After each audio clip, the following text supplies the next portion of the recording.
Bonsoir à toutes et à tous, je suis très heureux de vous accueillir ici à la Cité des Sciences et de l'Industrie pour cette table ronde intitulée L'avenir de la combustion.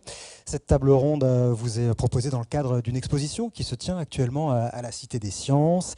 Elle est présentée jusqu'au 6 janvier prochain, exposition Feu. Donc vous avez encore le temps d'aller la voir si ce n'a pas été, si ce n'est pas encore le cas. Alors nous allons donc nous intéresser ce soir aux énergies fossiles, à la façon dont elles ont transformé notre monde et nos sociétés. Mais demain, pour éviter l'asphyxie, les problèmes de pollution dans les villes et ailleurs, l'explosion climatique, on en a un exemple. Nos invités ont déjà commencé à discuter de tout ça et à débattre avant même de vous rencontrer. Alors les scientifiques nous supplient de réduire nos émissions de gaz à effet de serre en nous disant, vraiment, là il y a encore eu un appel au secours, une sirène, une sonnette d'alarme du GIEC en nous disant il est grand temps d'agir dans les 10 ans qui viennent, après il sera trop tard. Est-il vraiment envisageable de se passer de ces énergies fossiles, du pétrole, du gaz, du charbon? La combustion a-t-elle encore un avenir? Y a-t-il des domaines où de toute façon il faudra faire avec? Nous allons en parler avec nos invités qui n'ont pas forcément les mêmes avis sur tout, on va le voir, mais c'est ce qui est intéressant. Et bien sûr, vous pourrez aussi leur poser vos questions, puisqu'on gardera à la fin de cette rencontre au moins une bonne demi-heure pour que vous puissiez échanger avec eux et débattre avec eux. Alors il y a Mathieu Ozano, journaliste, auteur et blogueur, spécialiste d'écologie et d'économie et directeur du think tank de la transition énergétique The Shift Project. Et puis il y a Sébastien Candel, professeur des universités émérite à Centrale Supélec à l'université Paris-Saclay et président de l'Académie des sciences. Avant de se projeter dans l'avenir de la combustion, de ces énergies fossiles et des alternatives possibles, je vous propose de jeter quand même un petit coup d'œil dans le rétro et de s'intéresser au début de cette ère des énergies fossiles, de cette ère de la combustion. Peut-être avec vous, Mathieu Ozano, puis évidemment Sébastien Candel, vous réagirez ensuite. Vous avez écrit notamment un livre où vous dépeignez cette histoire sous forme de 4 saisons, avec la germination, le début, puis après on a le printemps, l'été. Alors vous allez nous dire où on en est, et puis un peu, c'est l'occasion peut-être d'avoir une vision simple de ces grandes étapes telles que vous les voyez. Alors prenez le micro devant vous, s'il vous plaît. Oui, donc j'ai publié cette histoire du pétrole, en fait, qui n'est pas une histoire de l'industrie pétrolière, qui est une histoire qui est un peu le sujet de ce soir, de la manière dont le pétrole, par lui-même, a transformé le monde. Le pétrole, c'est-à-dire, on peut dire de manière synonyme, l'abondance énergétique. L'abondance énergétique sous une forme qu'on appelle hydrocarbures a permis, et les énergies fossiles en général, ont permis de transformer les conditions de vie sur Terre de manière radicale, sans précédent. Et ça m'a paru intéressant effectivement de découper cette histoire en saisons, parce que cette histoire de la combustion des énergies fossiles, par définition, aura une fin. Donc il y aura une espèce de... Il y aura à un moment donné, tôt ou tard, un hiver de cet âge des énergies fossiles. Donc effectivement, j'ai découpé cette histoire en saisons, en commençant par une longue saison de germination qui a duré des premiers puits en Pennsylvanie et à Bakou, jusqu'au moment où le pétrole est devenu la première source d'énergie abondante et pas chère devant le charbon à l'issue de la Seconde Guerre mondiale. Pour moi, le printemps, c'est ce qu'on connaît en France sous le nom des 30 Glorieuses. Je pense qu'aujourd'hui, pour de multiples raisons, d'abord parce que collectivement, l'humanité a décidé de se passer des énergies fossiles en général, du pétrole en particulier, et puis parce que l'épuisement des ressources hydrocarbures n'est pas quelque chose qui se passe très loin dans notre horizon futur. Et donc c'est pour ça que je pense qu'aujourd'hui, on est dans l'automne, pas très loin, à quelques années ou décennies, de rentrer dans un hiver où, de gré ou de force, de gré si on est sérieux avec l'accord de Paris, de force parce que tôt ou tard, des énergies finissent par s'épuiser, il faudra se passer, apprendre à organiser nos systèmes techniques complexes de façon à ce qu'ils sachent fonctionner pour nourrir les gens, se déplacer sans ces énergies fossiles qui aujourd'hui, d'un mot, représentent encore 80% de l'énergie qu'on consomme dans le monde. c'est pétrole, charbon, gaz naturel. Voilà. Et ça, c'est ce que l'humanité a pris l'engagement en décembre 2015 à changer le plus tôt possible au cours de ce siècle. Il faut les mettre sur le même pied, ces trois énergies fossiles, ces trois ressources, charbon, pétrole, gaz, ce sont les mêmes émissions de CO2, il faut les regarder avec la même sévérité. Alors, à quantité d'énergie délivrée, la pire, c'est bien évidemment le charbon, puis le pétrole, puis le gaz naturel. C'est-à-dire que le gaz naturel est sensiblement moins émissif que le pétrole, qui est on parle de même type de molécules, hein, ce sont des hydrocarbures, et beaucoup moins émissif pour diverses raisons que le charbon. Sébastien Candel, alors pareil, vous pouvez aussi avoir votre avis sur un regard historique sur depuis combien de temps en fait la combustion est intervenue dans nos civilisations et les a transformées, et puis aussi ensuite sur cet aspect, là on nous dit on est un peu au crépuscule, on arrive à la fin de gré ou de force. Alors je voudrais vous entendre aussi sur ce point.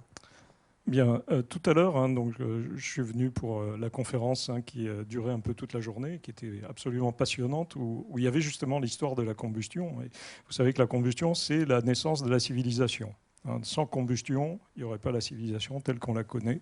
Alors peut-être que ce serait mieux, que la Terre se porterait mieux sans nous, mais en tous les cas, c'est la combustion qui a permis la naissance de la civilisation. Je pense que ça a été bien démontré tout à l'heure. C'était environ il y a 500 000 ans. Donc l'homme maîtrise le feu il y a 500 000 ans. Alors j'ai posé la question, quand est-ce qu'on a commencé à maîtriser l'allumage? Parce que l'allumage, c'est quand même important.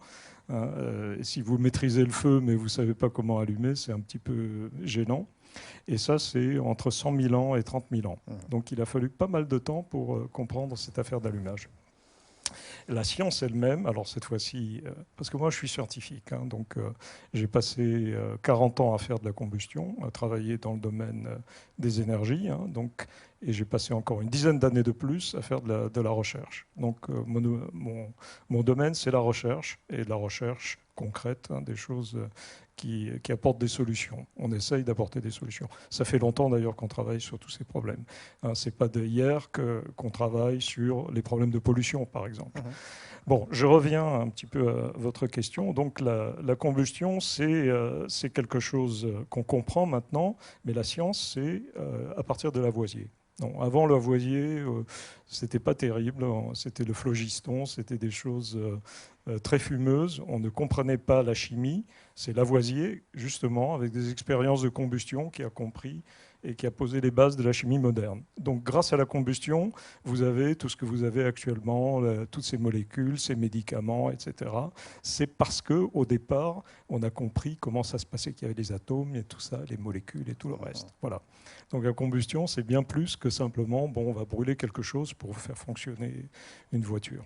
Oui, sauf qu'on a quand même un peu l'impression, alors le début de l'histoire est peut-être très beau, mais on a quand même l'impression qu'il y a un emballement et qu'on est devenu des sortes de junkies shootés à cette énergie, à ces énergies fossiles. Oui, j'emploie des termes pour vous faire sortir un peu de votre... Je ne le trouve pas très on est un peu dépendant de ces ressources, fossiles. Alors, c'est en ça que j'emploie. Moi, je vais vous poser une question. Tous les jours, vous utilisez l'eau de votre robinet. Et vous savez ce qu'il y a derrière ça? Qu'est-ce qui vous permet d'avoir de l'eau potable au robinet? C'est quoi? Certainement pas. C'est de l'énergie. L'énergie est essentielle. Vous ne pouvez pas travailler, vous ne pouvez rien faire sans énergie. Cette énergie, les eaux usées que vous créez, où vont-elles? Est-ce qu'elles vont à la mer directement? Est-ce qu'elles vont dans des stations d'épuration? Comment ça se passe dans une station d'épuration? Qu'est-ce qu'il vous faut pour la station d'épuration? Il vous faut quoi? De l'énergie, j'ai compris. Et tout est énergie. Alors, je vais poser Alors maintenant, vous allez me dire ce que vous ne voulez pas, par exemple, faire fonctionner. Non. Par exemple, est-ce que vous voulez ces trucs-là, etc. Donc, au départ, il faut bien savoir que le sujet important, c'est l'énergie. Oui, alors c'est ça. Voilà. Là, vous glissez sur énergie. Moi, quand je disais, mais je comprends que la métaphore puisse vous choquer, quand je parlais de junkie, je parlais des énergies fossiles. C'est-à-dire des ressources gaz, charbon, pétrole. Vous me dites, on a besoin d'énergie. À n'en pas douter, on aura besoin d'énergie dans les années à venir. Reste à savoir quelle énergie on utilise et où on va puiser nos sources d'énergie. Alors, sur le pétrole précisément, pour reprendre hein, le fil de la discussion, l'état des ressources actuelles, où on en est de ces ressources en énergie fossile, et à votre avis, est-ce qu'on pourra s'en passer prochainement ?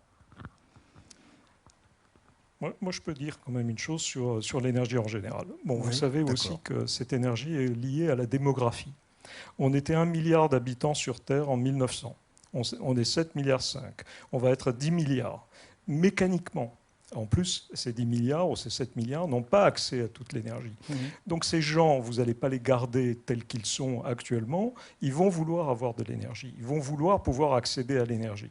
Donc mécaniquement, et actuellement, la courbe d'augmentation de la demande énergétique, c'est une courbe en croissance à 2% par an. Ça fait, en 40 ans, on a multiplié par 2 la demande d'énergie. Oui. Un des grands problèmes derrière tout ça, c'est quand même la démographie. Il est là, on ne le traite pas. On se dit, bon, bah, ça, c'est... Comment on peut le traiter ? Il y a des moyens de le traiter, mais ça, ce n'est pas un problème qu'on va aborder parce que, bon... pour toutes sortes de raisons. Voilà, mais alors, je vous assure que, déjà, parce que comme on en a parlé entre nous avant cette rencontre, j'avais prévu d'aborder ce sujet, mais j'espérais qu'on puisse suivre un déroulement un peu logique, comme on était sur l'historique et qu'on en était sur l'état des réserves. Mais je vous assure que les questions de société qui sont liées à l'utilisation de l'énergie et à la façon de faire des économies d'énergie, on les abordera. Et la démographie, j'en fais le serment devant cette salle, on pourra l'aborder. Oui, donc actuellement, la courbe, elle est comme ça. Et je voulais la montrer avec des planches pour vous montrer comment elle se présente. Et maintenant, tout le problème, c'est de dire, voilà, cette courbe, elle doit faire ça. Mais comment vous faites ? C'est ça la question. Des énergies fossiles. Oui, 80% de l'énergie, c'est les énergies fossiles. D'autres sources d'énergie. Oui, il y a quelques autres sources d'énergie. On peut passer en revue toutes ces sources. Ah oui, je voulais vous dire, hein, pour tous ceux qui sont dans la salle, si vous voulez lire un livre intelligent sur le domaine de l'énergie, c'est le livre de David McKay, hein, qui a écrit en 2012 un bouquin qui est disponible sur Internet, que tout le monde peut se procurer, qui est très intelligent et à la fois très amusant, mais un peu scientifique. Qui a été traduit en français par un membre du Shift Project, si je peux me permettre, qui s'appelle Without the Hot Air. C'est effectivement excellent pour comprendre les ordres de grandeur dont il s'agit. On partage, donc les ordres de grandeur, ils sont là et ils sont très intéressants. Et un certain nombre de solutions et éventuellement leurs limites. Vous partez des mêmes sources. Je ne sais pas si vous arrivez aux mêmes conclusions tous les deux, mais vous partez des mêmes sources. C'est la bonne source parce que c'est une source scientifique. C'est-à-dire que si vous essayez de sortir de la sphère médiatique ou politique pour avoir quelque chose de solide, je vous recommande ce bouquin. Et en plus, il est libre, hein, donc vous pouvez l'avoir. C'est 400 pages, c'est merveilleux comme écriture. Donc je reviens. Donc redites-moi la question là. L'état des réserves de pétrole. L'état des réserves de pétrole. Alors l'état des réserves, on ne sait pas très bien parce que c'est toujours en évolution. Il y a 40 ans, on disait qu'il n'y aurait plus de pétrole maintenant, et puis maintenant on a de nouveau du pétrole. Bon, évidemment, on est allé le chercher un peu plus loin, mais il y a quand même du pétrole et disons, c'est pas ça qui va limiter la consommation pour le moment. Et est-il envisageable, selon vous, de se passer de ce pétrole que l'on découvre ? Parce qu'effectivement, on a l'impression qu'on n'atteint pas un pic, mais plutôt une sorte de plateau. Hein. Certains le décrivent comme un plateau ondulé, mais globalement, des réserves, on en trouve de plus en plus, et on a l'impression que... Ça, c'est faux. On n'a jamais trouvé... Les découvertes de pétrole conventionnel n'ont jamais été aussi faibles depuis 70 ans. C'est pas moi qui le dis, c'est Rystad qui est la source de référence sur la question. Bon. Non, pas dans ce domaine. Rystad, non. Vous connaissez Rystad? Non, je ne connais pas. L'Agence internationale de l'énergie, vous connaissez? Non, je connais très bien l'agence. Attendez. Donc l'Agence internationale de l'énergie constate que les découvertes de pétrole conventionnel n'ont jamais été aussi faibles depuis 70 ans. Sébastien Candel, selon vous, sur ce sujet, il y a un autre bouquin que j'aimerais citer à tout le monde, et si vous voulez, vous pouvez le regarder, c'est l'Atlas des énergies. Qui a été publié en 2014. Vous avez la situation complète de toutes les énergies dans le monde et vous pouvez aller regarder ça. Et c'est très sérieux et très bien fait. Alors, comme on n'a pas le livre sous la main, vous pouvez nous dire, vous, selon vous, est-ce qu'il y a pénurie ou pas qui se profile à l'horizon en matière d'énergie fossile ? Pour le moment, il n'y a pas pénurie puisque le prix n'augmente pas, ça reste à peu près... Donc la pénurie est peut-être possible pour la suite. Mais... Jusqu'ici, tout va bien. Non, mais j'ai pas dit que tout allait bien. J'ai dit, voilà, la situation, elle est une courbe en croissance, une demande énergétique qui va forcément augmenter, et il faut trouver les solutions pour y arriver. Et le chiffre, oui, le chiffre à savoir, si vous voulez essayer de réfléchir à ce problème, Oui. c'est qu'est-ce qu'on consomme par personne et par jour en termes d'énergie. Et ensuite, vous essayez de voir comment vous allez boucler cette valeur, quitte à descendre aussi votre consommation, mais comment vous allez le faire. Et c'est toute l'idée du bouquin de Mackay, puisqu'il essaye de voir comment, de façon réaliste, c'est-à-dire avec des solutions concrètes, on arrive à boucler ce bilan. Mais donc c'est ça tout le mais problème. je comprends bien, mais c'est ce que j'essaye un peu de vous faire dire par mes questions. Est-ce que selon vous, mais il n'y a aucun piège dans cette question, c'est vraiment, est-ce que selon vous, il est envisageable d'imaginer dans les années à venir, là, quand le GIEC nous dit qu'il faut réduire drastiquement les émissions de CO2 dans les 10 prochaines années, est-ce que selon vous, il est possible de réduire notre consommation en énergie fossile? Sachant que j'ai bien compris qu'on était consommateur d'énergie, mais est-ce que la part du fossile peut réduire de façon significative dans les prochaines années? Est-ce qu'on est prêt à ça? Est-ce qu'on a les technologies pour ça? Ce que j'ai essayé de vous dire, c'est la chose suivante. Vous avez besoin d'énergie, vous essayez de boucler ce bilan et vous essayez de voir quelles sont les énergies qui vont vous permettre de boucler ce bilan. Et aujourd'hui, il n'y a pas d'alternative fossile. Vous faites cet exercice et vous pouvez le faire avec David Mackay, il n'y a pas de problème. Il donne un certain nombre de possibilités et vous allez voir que c'est très difficile. Oui. C'est tellement difficile que ça prendra quand même du temps. C'est pas possible de le faire. Voilà, j'appuie sur le bouton et ça y est, on n'en parle plus et on fait autre chose. Bah, très bien. Donc j'ai eu votre réponse. C'est ça la difficulté. La difficulté, il faut la comprendre. Donc tant que vous n'avez pas compris que c'est un problème excessivement difficile et que pour l'instant les solutions n'existent pas, et on peut les passer en revue si vous voulez, eh bien vous n'arriverez pas. Vous pourrez toujours dire ah ben mais je suis très déçu parce que ça marche pas. D'accord. Non mais j'ai la réponse à ma question. Vous avez besoin d'énergie. Vous ne pouvez pas vivre sans ces énergies. Et les choses élémentaires dont vous avez besoin sont là. Je ne parle pas du superflu. Oui, oui. Moi, je ne suis pas pour les gadgets ou pour les machins comme ça. Je suis pour les choses élémentaires. Qu'est-ce qui est élémentaire? C'est avoir à manger, pouvoir avoir de l'eau potable au robinet, avoir les eaux usées qui soient traitées, parce qu'une société comme celle-là, avec 10 milliards d'habitants et des eaux usées qui vont dans l'océan directement sans être traitées, ça ne marche pas. Et c'est la même chose pour l'eau potable. Donc vous devez prendre en compte tout ce qui est essentiel à la vie et vous rendre compte si vous êtes capable et comment vous allez faire pour suppléer à ce besoin d'énergie. Mathieu... Et un besoin d'énergie qui, pour l'instant, n'est pas du tout couvert sur l'ensemble de la Terre. Oui, c'est ça. Il y a plein de gens qui n'ont pas accès à l'énergie. Mathieu Ozano, évidemment, vous réagirez à ce qui est dit. Peut-être en une petite précision. Toujours sur l'état des ressources en énergie fossile, est-ce que des modèles ont été faits? On a simulé ça. Si on n'arrivait pas à se restreindre, si parce que pour le moment on n'a pas trouvé mieux, on utilisait toutes ces ressources fossiles qui sont enfouies dans le sol aujourd'hui, est-ce qu'on sait à quelle augmentation de température ça correspondrait si on crame tout. Si on crame tout, si on utilise tout, puisque apparemment pour le moment on ne sait pas faire autrement, si effectivement on utilisait jusqu'à la dernière. Business as usual, c'est-à-dire le prolongement des tendances de croissance de la consommation d'énergie fossile mondiale, qui sont effectivement de l'ordre de 2% par an. Si on les prolonge sur le siècle, on aboutit, d'après le GIEC, à un réchauffement de l'ordre, parce qu'on a une zone d'incertitude. Plus le réchauffement potentiel est important, plus on a des boucles, des effets d'entraînement, des boucles de rétroaction positive. Des emballements, en quelque sorte. La fonte du permafrost, une fonte catastrophique et difficile à modéliser parce que ce sont des phénomènes chaotiques, des banquises. C'est plus que ça. Excusez-moi, mais c'est pas uniquement parce que c'est des phénomènes chaotiques, mais c'est autre chose en plus. Qu'est-ce que c'est en plus? Allez-y. Non, la modélisation du climat, c'est une affaire très complexe. Ça implique, c'est pas uniquement parce que le climat est chaotique. Évidemment, il y a la turbulence, il y a tout ça, mais il y a plein d'autres phénomènes, et chacun de ces phénomènes est un phénomène difficile à représenter. Alors ça, il faut le savoir. Donc en tout cas, en simplifiant le climat dans les modèles, le GIEC arrive à un réchauffement de plus de 6 à 7 degrés, sachant que c'est davantage que ce qui nous sépare de la dernière période glaciaire. Donc ce sont des changements potentiellement catastrophiques. Voilà. Bon, massivement pas catastrophique. Maintenant, la tendance sur laquelle, si les pays signataires de l'accord de Paris, c'est-à-dire toute l'humanité, sont sérieuses, enfin, tiennent leur parole, on part sur un réchauffement qui est estimé de l'ordre de 3,5 degrés, c'est-à-dire au-delà de la cote d'alerte fixée par le GIEC, c'est-à-dire un réchauffement avec une forte probabilité de l'ordre de 2 degrés, de plus de 2 degrés d'ici à la fin du siècle par rapport aux moyennes de température pré-industrielles. Bon.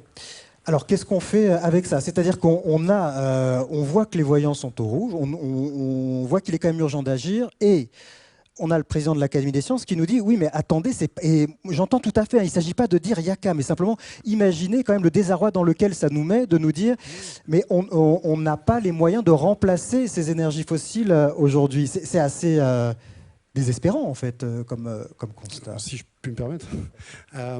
On peut prendre le problème. Je souscris absolument, et d'un point de vue de non-physicien, mais d'un point de vue d'historien, à cet enjeu de la complexité.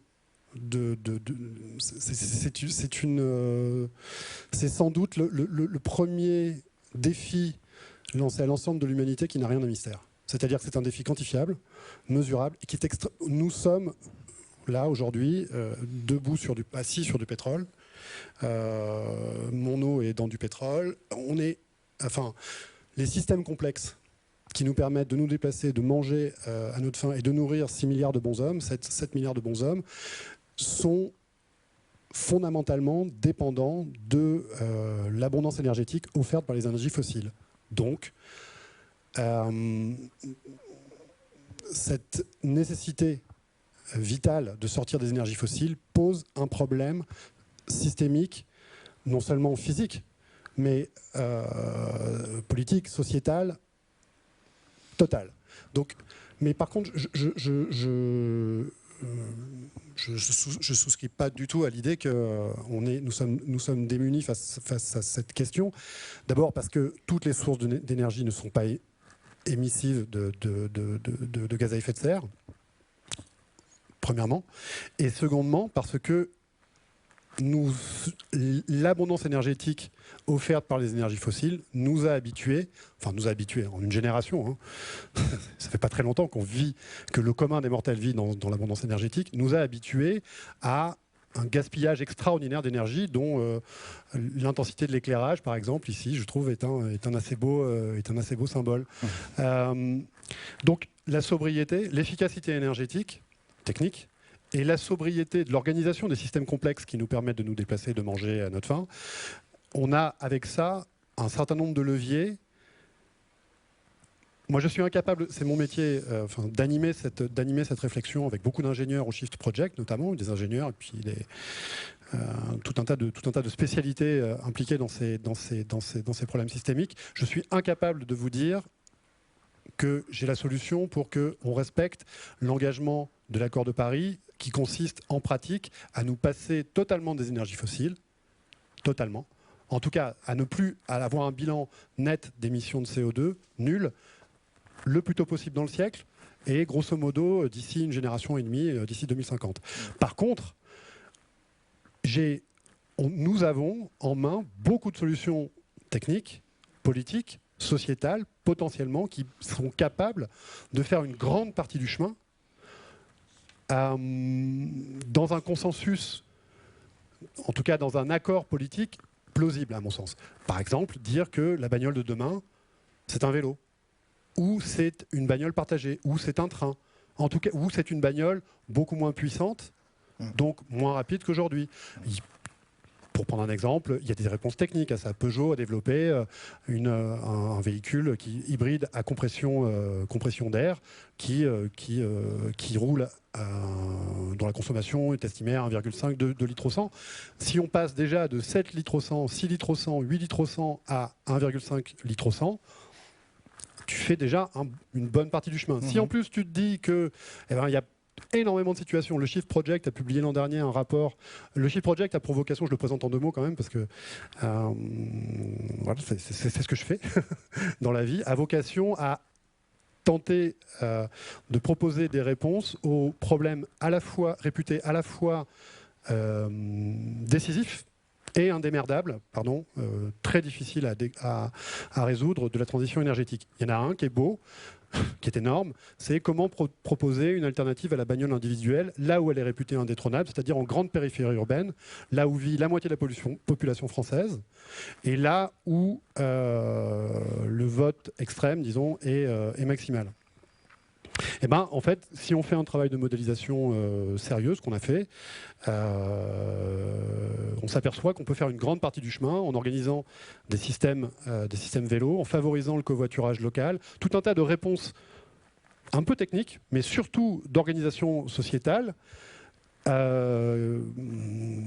qui sont... on s'est déjà engagé, on a signé l'accord de Paris. L'accord de Paris, ça suppose ça. Ou alors, on fait comme Trump, on est cohérent, et on fait preuve d'une démence cohérente. Aujourd'hui, notre démence est incohérente, parce qu'on a signé, c'est pire encore presque, on a signé l'accord de Paris, et jusqu'à présent, on ne fait rien. C'est une petite chose quand même, on a l'impression qu'on est vraiment très coupable, et quand même la France... Non, attendez. La France n'est pas du tout bien... Non, mais... On a l'impression qu'on ne fait rien. Donc, la France est très bien classée du point de vue des émissions de CO2 par rapport à d'autres pays. On a 5 tonnes de CO2 par an et par habitant. Alors, vous habitez aux États-Unis, 19. Nos amis allemands, une dizaine. Une dizaine de tonnes. Et on est les plus précis. Donc, est-ce qu'on est en retard par rapport à eux? Parce qu'on nous dit toujours qu'on est en retard. Est-ce qu'on est en retard? On est en retard par rapport aux engagements de la France. Non, mais est-ce qu'on est en retard du point de vue de la situation initiale? Par rapport aux Chinois, on n'est pas en retard, ça c'est sûr. Les Chinois, c'est 6 tonnes. Mais non, les Chinois, c'est 6. Non, c'est moins. De toute manière, si, c'est 6. Multiplié par le nombre d'habitants là-bas, vous savez ce qu'on représente comme émissions dans le monde. Donc vous pouvez supprimer la France en termes d'émissions. Qu'est-ce que ça fera au niveau global? Je sais aussi l'argument qu'on va sortir, bien sûr, je le connais. Mais c'est quoi? Parce que nous, on ne le connaît pas forcément, même si vous connaissez par cœur les débats. Mais je vais le vous rôle dire historique de la France. Non, mais lumière, la France de lumière. Bien sûr, il faut montrer l'exemple. Non, mais on peut dire, après nous le déluge, si ça ne part pas de France aujourd'hui, d'où est-ce que ça va partir? De la Chine? Non, de l'Allemagne? Des États-Unis? La France dispose... Ah non? Bon, écoutez, en tant que président de l'Académie des sciences... Non, mais allez-y, du coup, vous avez la parole. Alors finissez votre phrase et puis il vous répondra. Le discours qu'on tient à l'Élysée, au Parlement, c'est que la France a le devoir moral et l'opportunité historique précisément parce qu'on a sans doute la meilleure ingénierie, une des meilleures ingénieries au monde, un savoir-faire sur les systèmes complexes qui est dans tous les métiers remarquable. Et puis, le fait qu'on a l'un des mix électriques les moins carbonés du monde, on a énormément d'atouts pour montrer la voie, tout simplement, montrer une voie technique. Ou alors, si on attend... Regardons autour de nous. Sur ce point, bien sûr, je suis d'accord. Vous voyez, ce n'est pas ce que vous attendiez, ce que je dis. Non, laissez-le parler. Non, ce que je veux dire, c'est que malgré tout, en termes d'émissions de CO2, on peut faire des efforts considérables ici en France. Mais le résultat peut être une pénalisation importante. Il faut faire très attention quand même à ce qu'on va faire par rapport à tous les autres pays. Vous ne pouvez pas simplement dire « nous, on est les meilleurs, on va montrer l'exemple ». On a déjà montré l'exemple puisqu'on a un système qui est... Attendez, qui est parmi les pays développés, c'est l'un des moins émetteurs en termes de CO2. Pas uniquement c'est le nucléaire que vous... C'est ça que vous voulez dire? C'est le nucléaire qui fait qu'on est si bas par rapport aux autres en C'est la seule solution pour le moment démontrée où on a effectivement fait baisser les émissions de CO2. Il n'a pas été mis en place pour ça. Au départ, ce n'était pas du tout ça. C'était un problème d'approvisionnement énergétique et d'indépendance de la France, parce que vous n'avez peut-être pas vécu le choc pétrolier de 73. Vous n'étiez pas né, je crois pas. Je l'ai raconté dans mon bouquin. Mais moi, je l'ai vécu, parce que moi, j'avais déjà un certain âge à ce moment-là. Et donc, je sais ce que ça veut dire quand on arrête le pétrole pour une société qui est organisée comme ça. Donc, on sait très bien comment ce qui se passe. Donc, ce que je veux dire, c'est on est déjà très bien placé. mais on nous dit toujours « Ah oui, mais vous êtes très en retard, on n'a pas fait ceci, on n'a pas fait cela, vous êtes mauvais ». Non, il faut commencer par arrêter de dire qu'on est mauvais, on est très bien. Il faut deuxièmement dire qu'effectivement, le nucléaire, c'est ce qui permet à la France d'avoir une dépendance aux énergies fossiles beaucoup moins importante qu'un pays comme l'Allemagne, qui paraît être plus vert, mais qui ne l'est pas. Je peux vous contredire sur ce point. C'est pas vrai, ça? Non, l'Allemagne est beaucoup plus dépendante du fait du charbon. Du charbon? Oui, c'est ce qu'il dit. Alors, vous êtes d'accord. Mais la facture énergétique de l'Allemagne en pétrole est supérieure à la France. Ils consomment beaucoup plus de pétrole que nous. En plus, ils consomment Nous, plus c'est de entre pétrole. 30 et 60 milliards par an qui partent. C'est à peu près, c'est l'essentiel. Enfin, c'est une partie énorme du déficit Mais commercial. là, du coup, vous le contredisez pas, vous allez dans Non, son mais- sens, hein, c'est ce que vous étiez en train de... Non, je dis qu'on est moins carboné que l'Allemagne. Ouais. Donc, Donc, Moi, je vous étiez en train d'expliquer qu'il la n'était pas si vert que dépendance ça en Allemagne. En termes d'énergie primaire, la dépendance de la France, c'est 53%. L'Allemagne, c'est 80%. Voilà, c'est ça les chiffres. Donc, on voit qu'il y a quand même une différence. Alors, pour nous, la difficulté, c'est que tout le problème pour nous, si on veut réduire maintenant, c'est que c'est plus difficile. Si vous êtes à 19 et que vous devez réduire à 12, c'est facile, parce que vous avez plein de choses que vous allez changer. Mais là où on est, c'est effectivement plus difficile. Ça devient de plus en plus difficile. Donc il ne faut pas se dire « Ah bah oui, non, mais… » Mais alors si, alors pardon, est-ce que si je caricature votre discours en disant ça, mais en gros vous dites on a déjà fait les efforts, c'est aux autres de s'y mettre, c'est ça que vous êtes en train Non, de c'est dire? pas non plus ça que je veux dire, mais il faut être un petit peu raisonnable. C'est-à-dire il ne faut pas essayer de toujours vouloir être les meilleurs, être en tête de tout le peloton. Oui. C'est vrai qu'on peut le faire, mais pour nous, ça sera plus difficile que pour les autres. Mais cela dit, ce que je retiens dans ce que vous dites, et je voudrais vous entendre là-dessus, Mathieu Ozano, c'est qu'effectivement, on est une goutte d'eau dans le problème. Par l'effectif qu'on est, le petit pays qu'on est, et il n'y a pas de gouvernance mondiale. Et on a l'impression que ces accords, ils sont quand même à minima, et globalement, même quand on les signe, certains s'en désengagent de façon sans vergogne. Alors, oui, enfin, comment on vous fait et moi, pour... on partage les mêmes nationalités, le même pays, la même histoire.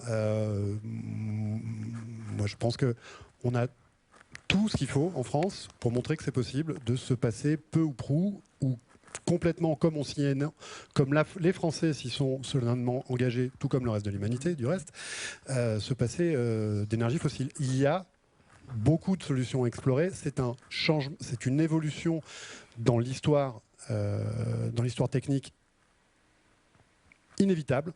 En tout cas, on s'enfoncerait dans une tragédie terrible si aucun pays sur Terre n'était capable de dire nous avons tous signé cet engagement et nous ne sommes pas prêts à faire comme Donald Trump ou comme les Chinois ou comme un certain nombre d'autres à nous asseoir dessus immédiatement.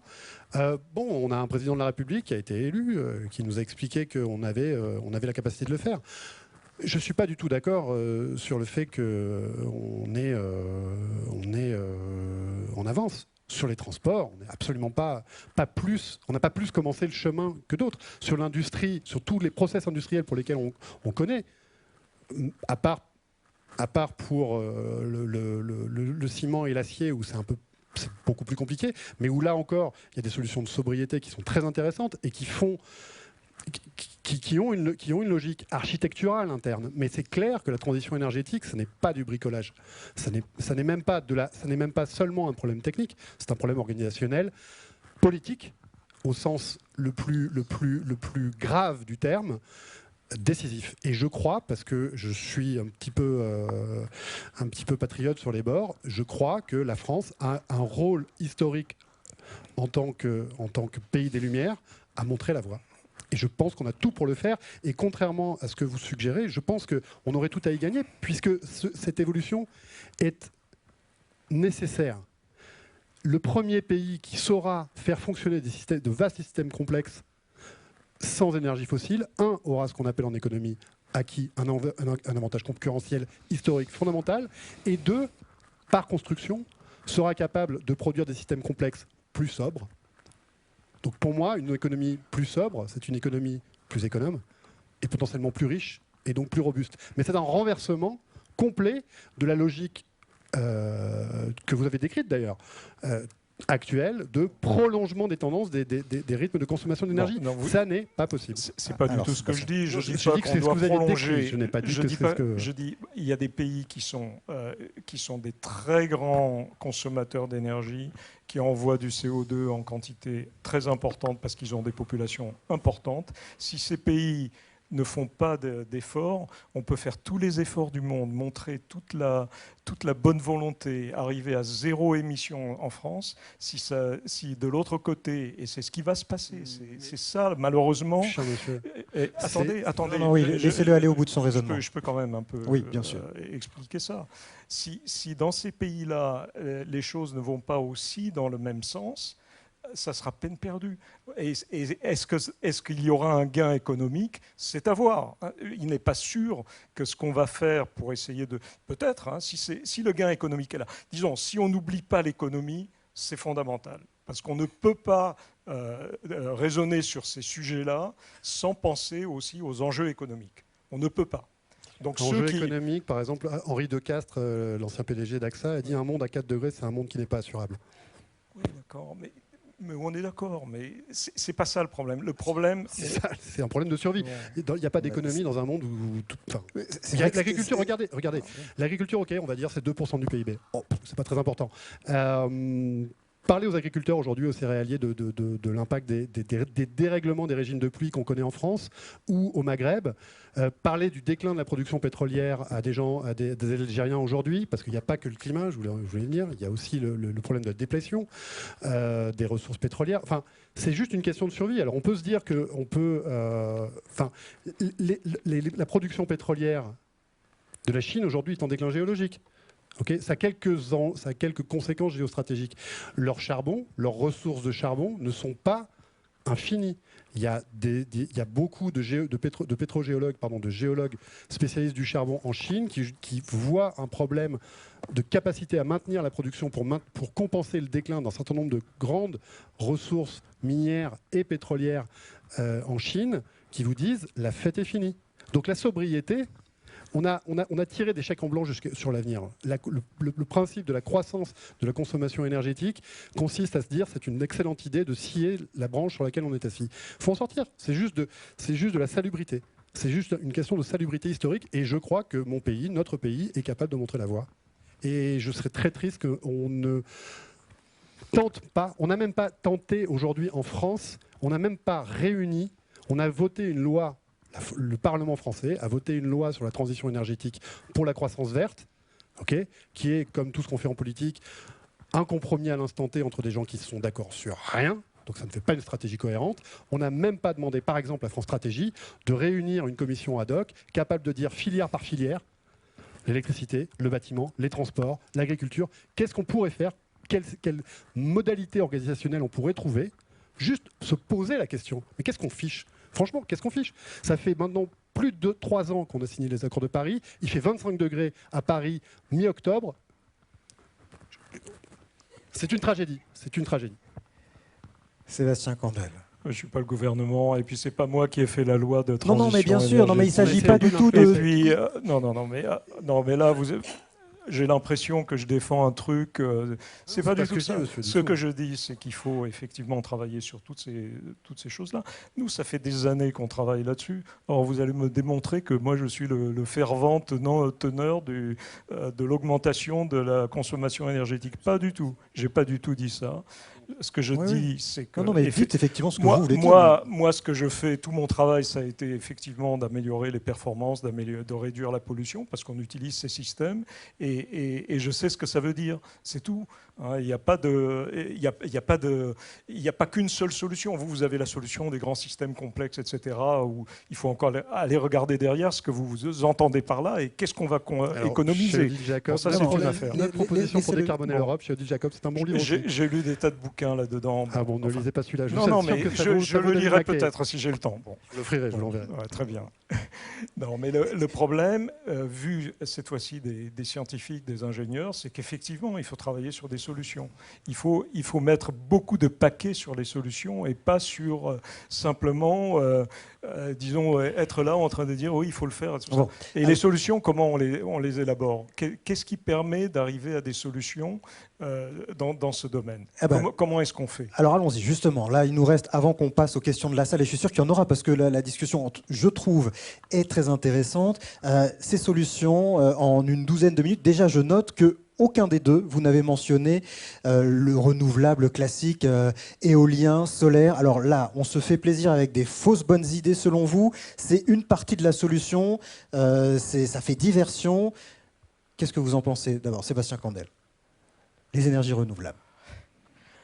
Alors, ces énergies renouvelables, elles apportent quelque chose, mais elles apportent très peu et on investit énormément dans quelque chose qui n'arrive pas à réduire les émissions de CO2. Je vais vous donner l'exemple de l'Allemagne. Donc l'Allemagne avait 100 gigawatts d'énergie électrique, essentiellement fossile et nucléaire, et un tout petit peu d'hydraulique. Et donc, ils ont rajouté 100 gigawatts de solaire et de photovoltaïque. Mais le résultat, c'est quelques pourcents d'augmentation de l'électricité qui est produite. Enfin, de temps en temps, il y a beaucoup d'électricité produite par ces intermittents. Mais au global, on est resté à 100 gigawatts des énergies fossiles. Ils ont gardé quasiment toute leur puissance fossile. Ça ne bouge pas, ça reste quasiment sur un plan. Je vais vous donner un deuxième sujet. On prend par exemple les éoliennes. On dit voilà, on va faire toute l'énergie électrique en France avec des éoliennes. Alors, on ne veut pas les éoliennes sur le sol parce qu'il y a beaucoup de gens qui ne sont pas contents, donc on va les mettre en mer. On prend un champ d'éoliennes actuel et on essaye de dire voilà comment on va le mettre à l'échelle et produire les 540 TWh d'électricité qu'on produit actuellement en France. Donc on prend un champ d'éoliennes situé par exemple aux Pays-Bas et vous savez combien il produit et puis vous faites la règle de 3, hein, c'est-à-dire une petite règle de 3 et vous trouvez qu'il en faut 1240. Donc 1240 champs d'éoliennes comme Princess Amalia qui occupe déjà 14 km². Vous multipliez ces kilomètres carrés par le nombre de champs d'éoliennes et vous arrivez à 17 000 km², c'est-à-dire que vous prenez toutes les côtes françaises, vous mettez des éoliennes sur 5 km et vous avez l'énergie électrique, uniquement l'énergie électrique actuellement consommée en France. Donc ça vous montre un petit peu la difficulté du problème.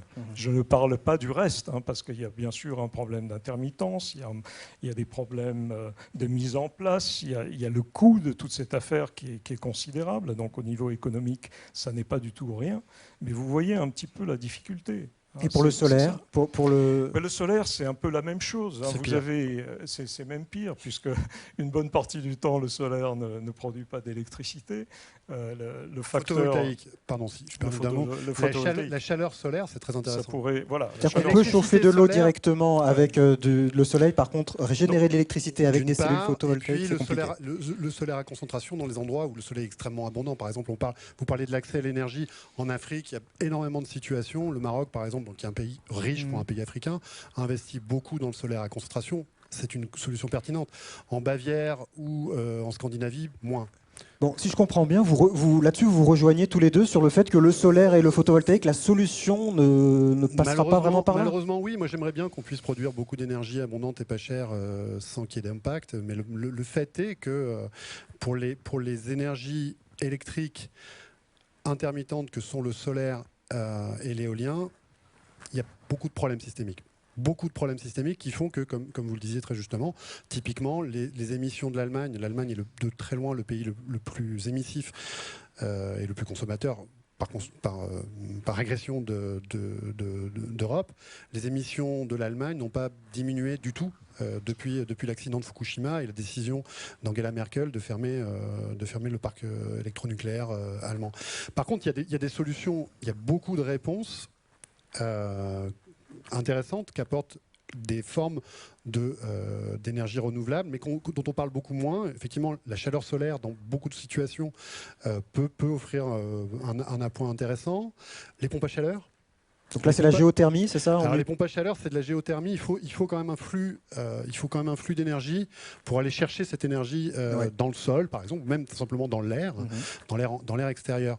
Typiquement, la Suède est un pays où il fait encore pour quelque temps froid et où on a recours systématiquement aux pompes à chaleur dans un couple nucléaire, pompe à chaleur. Il se trouve qu'on ne le sait pas forcément, mais la Suède est encore plus nucléarisée, selon comment on mesure, que la France. Mais il est clair, malheureusement, que le vent et le soleil, pour produire de l'électricité, c'est une solution massivement sous-optimale qui fait que vous avez besoin les 4/5 du temps, quand le vent ne souffle pas assez fort, ce qu'on appelle le facteur de charge de l'éolien, c'est de l'ordre de 20% du temps. Si on fait une intégrale de ce que ça produit sur l'année, donc 80% du reste du temps, vous avez besoin de quelque chose. Et ce quelque chose, jusqu'à maintenant, ça a été d'allumer des centrales à feu au charbon et ou au gaz. Vous pouvez vous dire que vous stockez. Alors l'électricité, ça se stocke pas, mais vous pouvez obtenir la capacité à travers de la force mécanique ou à travers des batteries de stocker l'énergie. Mais le problème, c'est encore un problème d'ordre de grandeur que David Mackay montre typiquement extrêmement bien. Si vous voulez massivement stocker de l'électricité en France, dans un pays comme la France, où on a un peu de montagne, mais on a déjà mis des barrages partout, là où on le pouvait, là où c'était pertinent de le faire, il faudrait construire des barrages artificiels, si on veut le faire sans émission de CO2, à peu près partout. Et des centaines. Alors, mais du coup, rien que ça va... Oui, ça fait rire dans la salle. Mais non, c'est malheureusement la réalité. C'est malheureusement la réalité. Et si on veut le faire avec ou alors à ce moment-là, on peut aller massivement vers la sobriété, la décroissance. Mais pour ça, il faut un consensus politique, madame. Et malheureusement, je vous le dis, malheureusement, cette notion que la transition énergétique est nécessairement d'abord la seule clé qui marche pour tout dans la transition énergétique, c'est la sobriété, mais elle ne fait l'objet d'aucune forme de début, de commencement. Ça viendra, degré ou de force, sans doute, de consensus politique. Or, je tiens au régime démocratique, je m'emploie à essayer avec d'autres de faire comprendre. S'il y a un seul consensus chez les écolos, un seul, au-delà du problème du nucléaire, c'est que la sobriété est une clé massive pour répondre à ces enjeux. Ça suppose beaucoup de changements dans les modes de vie, mais ça irait les Français ne sont pas. Jusqu'à combien vous pouvez estimer les gains en sobriété? C'est-à-dire, par exemple, actuellement, donc, ce qu'on consomme, c'est 125 kWh par jour et par personne. Donc, jusqu'où vous descendez par la sobriété? Qu'est-ce que ça vous permet de faire? C'est pire que 125, puisqu'en fait, il y a aussi les choses qu'on importe. On fait beaucoup de charbon. C'est encore pire. Bon, mais disons 125. Non, je veux pas. De combien de pourcents? Qu'est-ce qu'on gagne avec la sobriété? Parce que Mackay, il estime cette affaire-là. C'est vrai que c'est une bonne question. En fait, ça serait stupide que je tente une réponse à ça, parce qu'en fait, il y a un enjeu de sobriété, il y a un enjeu d'organisation systémique, et il y a un enjeu aussi de capacité à développer la production d'énergie non carbonée. Donc c'est une composition de tout ça. C'est une composition. Donc, mais on ne fera pas tout par la sobriété, parce qu'il y a des limites à tout. Bien sûr, disons, les ingénieurs, c'est ce qu'ils font toute la journée. Il faut de l'efficacité énergétique. Oui, de l'efficacité. C'est pas la même chose. Vous pouvez l'appeler comme ça. Bon, non, c'est très différent. Si vous permettez, sobriété, on ne consomme pas. Efficacité, on consomme moins. On améliore le rendement. Non, mais juste d'un point, parce que c'est une clé très importante pour comprendre ces enjeux-là. Il y a un phénomène qui s'appelle l'effet rebond, qui est connu depuis Stanley Jevons, c'est un des pères de l'économie, qui a écrit en 1865 un bouquin qui s'appelle La question du charbon, dans lequel il s'étonne d'un paradoxe apparent. Il dit tiens, c'est rigolo. Enfin, il ne disait pas que c'était rigolo, parce que ça l'inquiétait beaucoup. Il disait, plus on améliore le rendement des machines à vapeur, plus la consommation de charbon des îles britanniques augmente. C'est un paradoxe évidemment apparent, puisque plus vous faites une machine efficace, plus c'est un tropisme humain tâcher de maximiser sa puissance, donc c'est un vrai problème. Plus vous allez faire des trains qui vont aller vite et tirer des charges importantes. C'est toute l'histoire de la révolution industrielle jusqu'à nos jours. Et c'est un piège systématique dans lequel on tombe tout le temps. Quand on dit il suffit d'améliorer l'efficacité énergétique. Non, l'efficacité énergétique, l'amélioration des rendements des moteurs à combustion a abouti à une augmentation des kilomètres parcourus, des charges parcourues. Enfin, voilà. Et donc, nécessairement, c'était mon point simplement, les réponses de transition sont nécessairement une composition d'efficacité énergétique et de beaucoup de sobriété. Et d'organisation intelligente, systémique. Mais même si on produit beaucoup moins, même si on consomme beaucoup moins d'énergie, parce qu'elle est plus efficace, parce que sobriété, on la produit comment cette énergie? Puisque l'éolien, vous n'êtes pas convaincu, le photovoltaïque également modérément. Vous dites que l'hydroélectrique c'est saturé. Aujourd'hui, on ne peut plus tellement en France installer de nouveaux systèmes de barrages qui produiraient... On voit qu'un million de mètres cubes et tout de suite c'est l'affolement. Ouais. Donc un petit million de mètres cubes. Bon. Le nucléaire trouve grâce à vos yeux, ça je l'ai compris, mais on ne va pas tout miser sur le nucléaire non plus. Alors comment on produit cette énergie demain mais justement, par exemple, sur le nucléaire, si on veut être, disons, si l'objectif c'est de réduire le CO2, ça ne veut pas dire passer de 75% à 50%. Il faut être cohérent quelquefois. Il ne faut pas dire d'un côté je veux ça, mais ah oui, mais attention, moi ce qui m'intéresse c'est de sortir du nucléaire. Alors si vous voulez décroître le CO2, c'est une des solutions, il faut la garder. Il se trouve que c'est la solution qui a été démontrée, qui montre que effectivement vous avez des émissions. Parce que les gens pensent que le nucléaire émet du carbone. Pas du tout. Hein, il n'y en a pas. Mais alors ça voudrait dire généralisation des centrales nucléaires à la surface du globe, y compris dans des pays dont on ne sait pas exactement s'ils maîtrisent la technologie ou s'ils ont les moyens de le faire sans danger? Ces pays... disons, le nucléaire, est-ce qu'il est généralisable? C'est tout un problème. Bon, il faut voir un petit peu comment ça peut se faire. Il faut le faire, évidemment, avec le maximum de sécurité. Il faut s'assurer qu'on le fait bien. Hein. C'est pas du tout... il a aussi ses problèmes, hein, bien sûr. Hein. C'est pas quelque chose qui résout l'ensemble de la situation, mais ça fait partie de la solution, tout à fait. Allez, on fait aussi une partie, puisque c'est vraiment, on l'a compris, pour vous, avant tout, ce sont des problèmes de société. Vous évoquiez d'ailleurs la démographie. Alors, je vous avais promis qu'on pourrait en parler, donc parlons-en. Pour vous, une partie de la solution, c'est aussi essayer d'empêcher que la démographie s'emballe dans les années à venir? Alors, en général, la démographie, elle est quand même, elle est là. Hein, donc, on ne peut pas. Tout ce qu'on peut faire, c'est essayer de réduire quand même le train où vont les choses. Hein, donc, comment est-ce qu'on le réduit? Comment on s'y prend?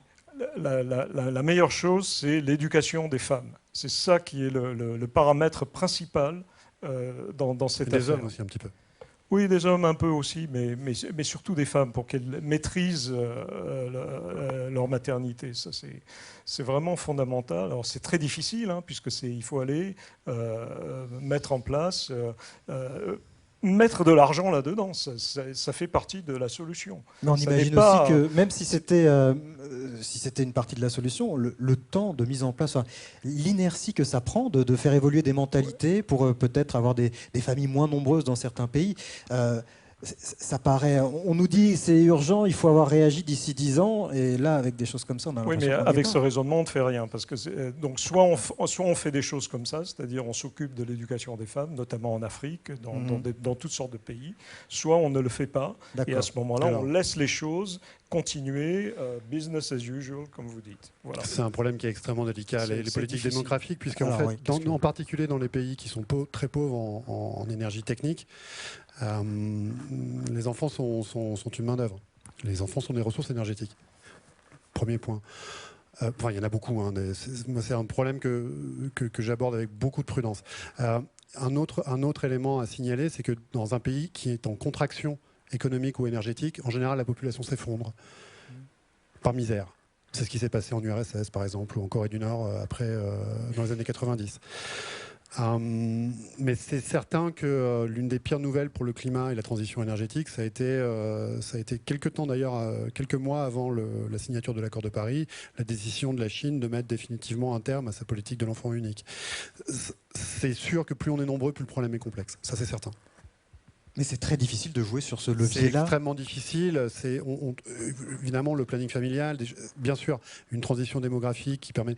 Mais en même temps, c'est là où je voudrais simplement signaler qu'il y a un certain nombre d'aspects de ces enjeux où on se retrouve dans des contradictions internes. La population du Japon aujourd'hui est appelée à diminuer parce que la fertilité est basse et que la population est très vieille. Ça pose un gros problème à l'économie du Japon parce que c'est un effet récessif dans un pays très endetté. Ouais. Donc voilà, c'est l'impératif de croissance démographique ou économique pose trop de problèmes pour ne pas la regarder en face. Pour ne pas les regarder en face, pardon.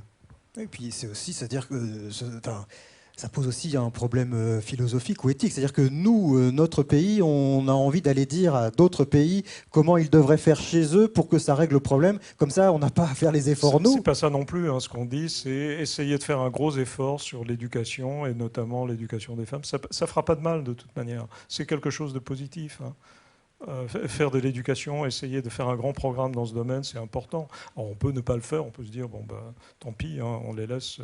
Non, on peut les aider dans cette affaire. C'est vraiment un problème important. Il ne faut pas laisser les choses comme ça. Non, il ne faut pas les laisser comme ça, parce que si on peut faire tous les efforts du monde d'un côté, si ça continue de cette façon, ces efforts seront quand même, n'auront pas d'impact. Hein, et dans l'organisation de société, et puis après, promis, on va dans la salle pour prendre des questions, Mathieu Ozano, quels sont les secteurs dans lesquels on a une marge? Vous les avez évoqués, on peut peut-être faire quand même un tour d'horizon. Quels sont ceux sur lesquels ça peut clairement baisser notre consommation énergétique et notre production de CO2? Où ça?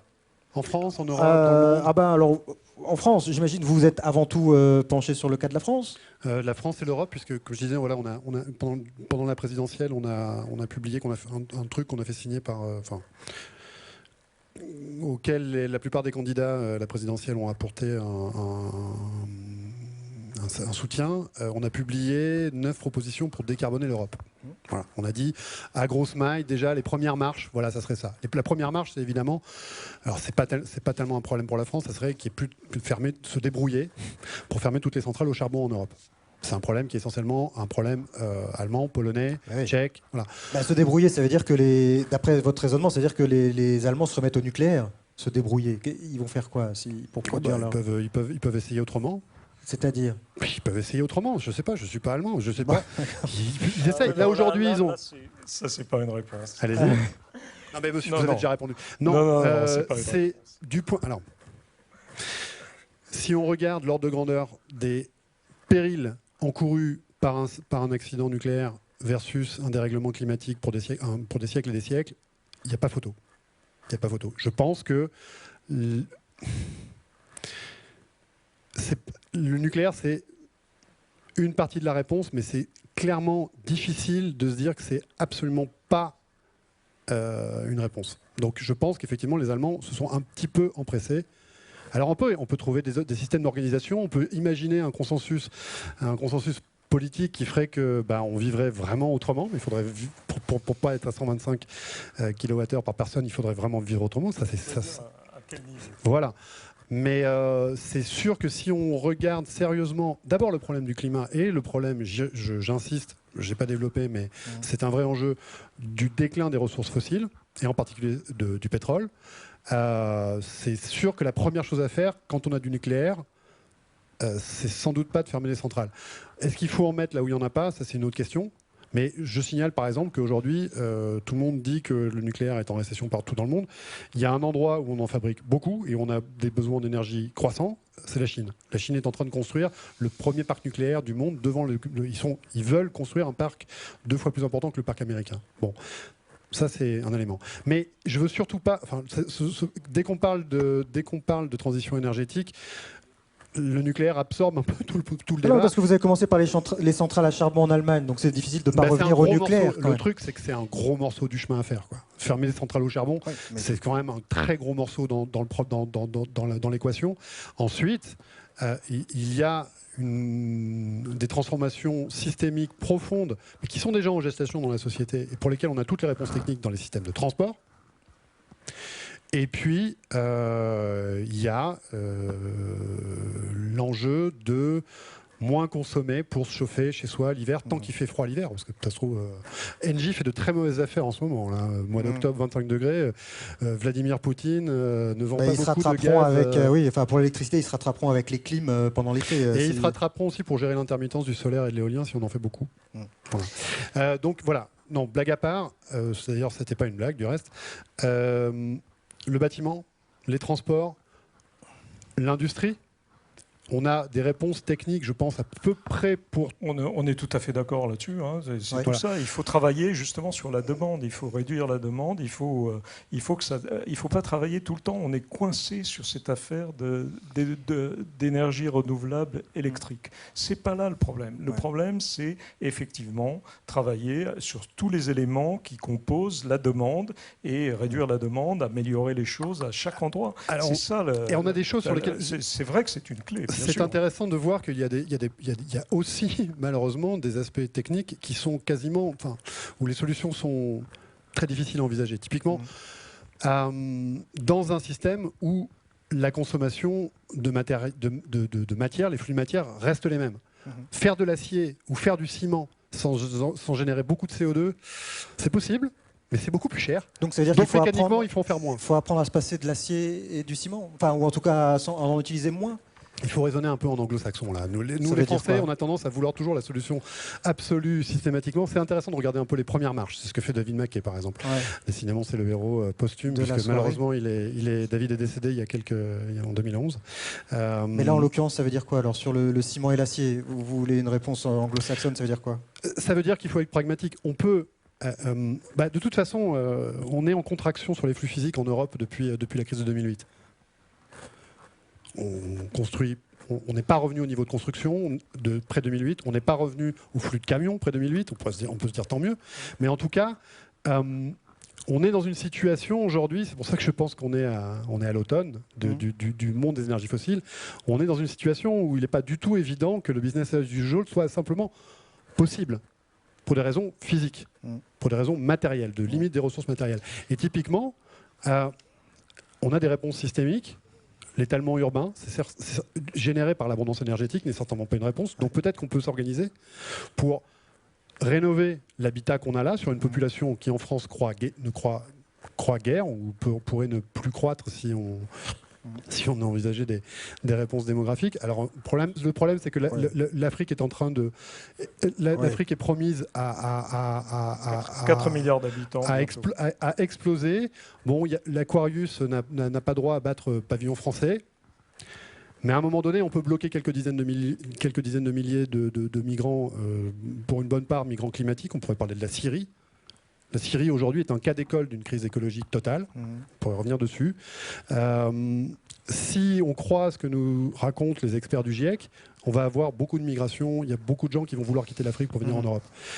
Donc la sobriété, j'y reviens, pardon, mais l'organisation de nos systèmes complexes pour qu'ils deviennent massivement plus sobres, toutes les réponses ne sont pas là. Mais il faut les poser. Il faut vraiment regarder. Et je pense que c'est une chance pour l'excellence scientifique et de l'ingénierie française de se pencher vraiment sur cette question. Je paraphraserai le président du Shift Project, Jean-Marc Jancovici. C'est peut-être pas forcément une très bonne réponse de se dire que la première chose à faire, c'est de bétonner le plateau de Saclay.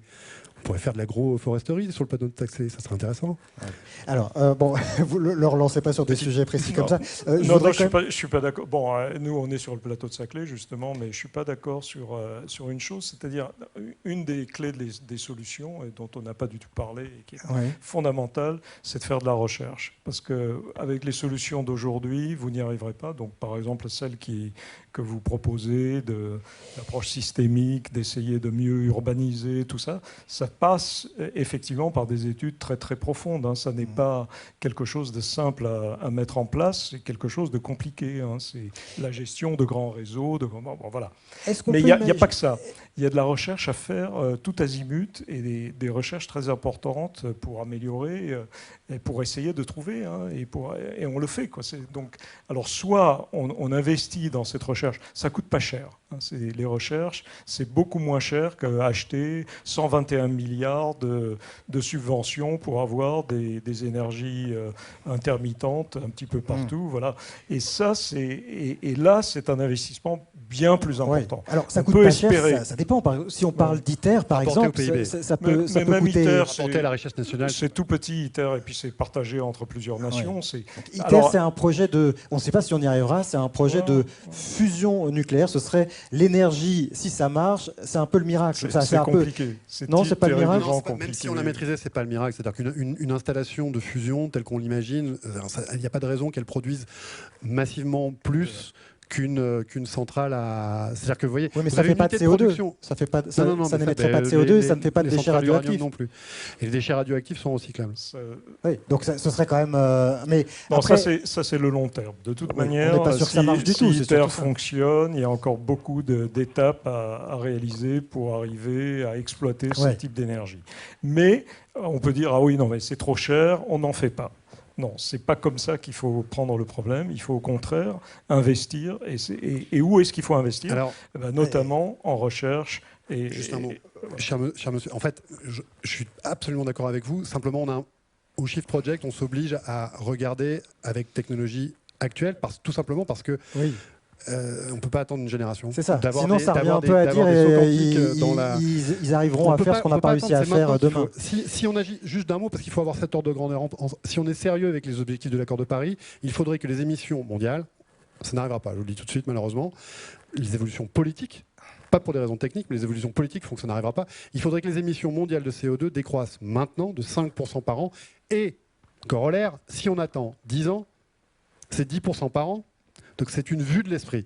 5% par an, ça n'est jamais arrivé qu'en temps de récession ou de guerre. Voilà. Donc on ne peut pas attendre que la recherche... Vous répondez rapidement et puis après on n'a plus qu'un quart d'heure pour les questions. Je suis sûr qu'il y en aura. Le problème, c'est d'arriver à faire ce que vous dites. Je pense que c'est là qu'on se retrouve devant quelque chose d'excessivement difficile. Donc, alors vous pouvez dire, il faut absolument que ça se fasse maintenant, mais comment vous allez forcer ça, et pas uniquement chez nous. Bon, à la limite, faisons-le ici, où on a même quelques éléments pour le faire. Mais ailleurs, comment vous faites pour dire aux gens, écoutez, vous allez arrêter tout ça, et que tout le monde fasse ce genre d'efforts, surtout dans des pays qui n'ont pas accès à l'énergie, tout ça. C'est là que vous vous retrouvez devant quand même une difficulté systémique. Voilà. Alors, juste pour avoir un aperçu, qui a envie de poser une question dans la salle? Il y a 3 mains. Pour le moment, on va déjà commencer là. Allez-y, monsieur, bonjour. Bonsoir. Merci, monsieur. Bon, je ne suis pas un scientifique, alors je vais simplement vous parler de ce que je vois autour de moi. Près du pont de l'Alma, vous connaissez certainement très bien la multinationale qui s'appelle Air Liquide. Bon, cette multinationale a une espèce de station-service qui alimente des taxis, un certain nombre de taxis en hydrogène. Et je me suis dit, si Air Liquide s'en occupe, c'est pas n'importe qui, c'est certainement intéressant. Ma question est celle-ci, est-ce qu'il y a là un début de réponse? Non. Non? Ah bon. Non. Alors, pour plein de raisons techniques, enfin... l'hydrogène, c'est pas une source d'énergie, c'est un vecteur d'énergie. C'est-à-dire que l'hydrogène tel qu'il est utilisé dans les piles à combustible n'existe pas à l'état natif. Donc il faut le produire soit... Aujourd'hui, on a 2 moyens de le produire. Enfin, aujourd'hui, demain, après-demain, sans doute. On a 2 moyens de le produire, soit à partir de molécules d'hydrocarbures. Et c'est 95% de la production d'Air Liquide. Air Liquide fabrique aujourd'hui son hydrogène à partir de nafte et de gaz naturel. Donc ça produit du CO2. Pas tellement une solution. Oui. Et ça consomme des énergies fossiles. Et l'autre solution, c'est par électrolyse de l'eau. Mais pour ça, il faut une source d'électricité décarbonée. Et il en faut beaucoup. Ça, c'est un premier problème. Ensuite, l'hydrogène en tant que vecteur d'énergie est très peu dense. Donc ça suppose d'avoir des infrastructures, pour le comprimer, des investissements pour le comprimer. Mais même une fois comprimé, sa densité énergétique comparée aux hydrocarbures est faible.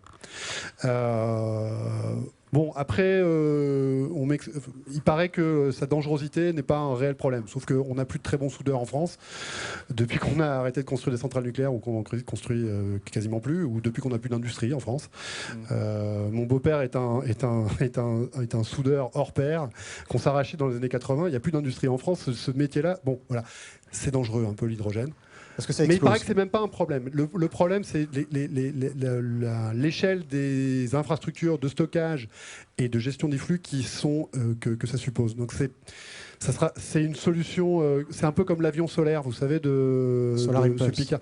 Ça fait joli dans les gazettes, mais c'est de la foutaise. Ah bon, carrément. Il Sébastien faut Candel. peut-être pas être allé jusque. Non, c'est parce que c'est la fin ce soir. J'y vais un peu à la Non, serpe. non, mais c'est pas une réponse. C'est pas une réponse. C'est pas la solution. Massivement déployable, ça paraît compliqué, quoi. Oui, Enfin, c'est compliqué. Mais Ça justement, réduit au moins le problème de pollution parce que ça ne dégage que de l'eau sur place. Oui, Donc ça on a dégage de non, l'eau. même pas. non, ça produit. Oui, on peut le faire pourvu. à partir de l'eau si le prix du carbone. Si vous imaginez que vous payez le gaz suffisamment, si vous taxez le gaz pour que ça devienne rentable de le faire à partir de l'électricité. Aujourd'hui, ça ne l'est pas du tout. Donc on Non, parle mais de le taxe dégagement carbone. qui sort de la voiture au moment où Oui, elle roule, oui, c'est oui, que de oui. l'eau. Même s'il y a eu un dégagement de CO2 plus loin, en ville, en tout cas, ça ne fait pas de pollution. Si on dispose d'électricité effectivement décarbonée et qu'on fabrique de l'hydrogène, on a un vecteur à ce moment-là qui peut être utilisé dans ce type de véhicule. Par exemple, au Japon, ils ont quand même un programme très sérieux sur l'hydrogène.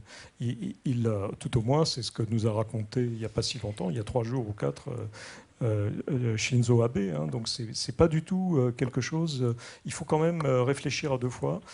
C'est peut-être quelque chose. C'est un élément de peut-être réponse, une mais manière. Il y a un problème C'est peut-être d'échelle de déploiement plausible, en fait.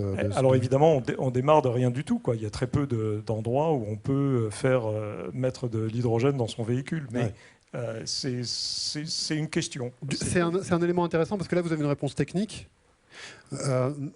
Moi, j'aurais tendance à dire, regardons un peu les ordres de grandeur. Vous économisez beaucoup plus de pétrole en disant que la bagnole de demain, c'est une bagnole qui est beaucoup plus, même au moteur atmosphérique, c'est une bagnole qui est beaucoup moins vorace. Elle est moins puissante, plus petite, et voire elle a un système d'hybridation électrique ou un système d'hybridation à air comprimé qui fait que vous avez, comme je disais tout à l'heure, des véhicules qui peuvent tout à fait fonctionner avec. Ça fait partie de parmi les 9 mesures. Il y a généralisé la voiture à moins de 2 litres au 100 Le km. 1 litre au 100 ou le 2 litres au 100 et tout ça, évidemment, ça c'est notre boulot, quoi. C'est-à-dire on travaille là-dessus, les ingénieurs travaillent là-dessus. Les avions, c'est pareil. Donc les avions, on a descendu la consommation de 50%. Et on continue. L'objectif, c'est encore 50%. Ouais. Mais on risque dans le même temps de multiplier par 2 le trafic Oui, non, aérien. alors évidemment, il y a l'effet même... rebond. Plus vous améliorez les choses et plus vous allez avoir l'effet rebond. Mais ça, c'est un problème de société. La deuxième question dans la salle. Bonsoir. Oui, bonsoir. J'ai 2 questions. On vous écoute. D'accord. Alors, la première concernait la sobriété économique dont vous parliez, Monsieur Ozano. Je voulais savoir si c'était vraiment, si on pouvait vraiment le mettre en place finalement, parce que je pense qu'il doit y avoir pas mal de lobbies finalement derrière qui peuvent aller à l'encontre un peu de ces idées-là. Donc, d'accord. Je voulais voir comment le mettre en les place. lobbies sur la sobriété énergétique. Deuxième question. Et la deuxième question concernait des pistes de solutions comme l'autoconsommation par exemple. Je voulais savoir quel était votre avis. L'autoconsommation d'électricité, vous voulez dire? Oui, d'électricité, exactement. Donc concernant les panneaux solaires, les panneaux solaires sur sa maison ou une petite éolienne sur un toit, on essaye d'être autonome énergétiquement. C'est ça. En fait, savoir finalement ces nouveaux modèles, donc un peu repenser par exemple décentralisation, ce que vous en pensiez, savoir si on pouvait vraiment le mettre en place. Et sinon juste. Oui. Ah oui, alors ça fait déjà 2 questions si vous voulez qu'on vous réponde. C'est pas mal pour qu'on puisse après faire circuler la parole. Peut-être juste une petite remarque si je peux me permettre. Juste une remarque. Concernant l'éducation des femmes, je pense que vous évoquiez l'Afrique. Je pense que ça passe aussi par l'éducation des hommes parce que malheureusement, à mon sens, elles ne sont peut-être pas forcément systématiquement maîtres de leur corps. C'était juste une petite remarque. Merci. Oui, qui n'était pas inutile. Moi, je veux bien répondre sur le photovoltaïque, l'autoconsommation. Voilà, l'idée qu'on peut être autonome, vivre en autarcie dans son chez-soi en aménageant tout ça. Donc si on regarde, prenez par exemple, vous avez 100 mètres carrés de panneaux solaires chez vous, ce qui est quand même un peu difficile à avoir. Donc avec 100 mètres carrés de panneaux solaires, vous ne faites, sur les 125 kWh qu'on consomme actuellement, vous n'en faites que 10%. Voilà.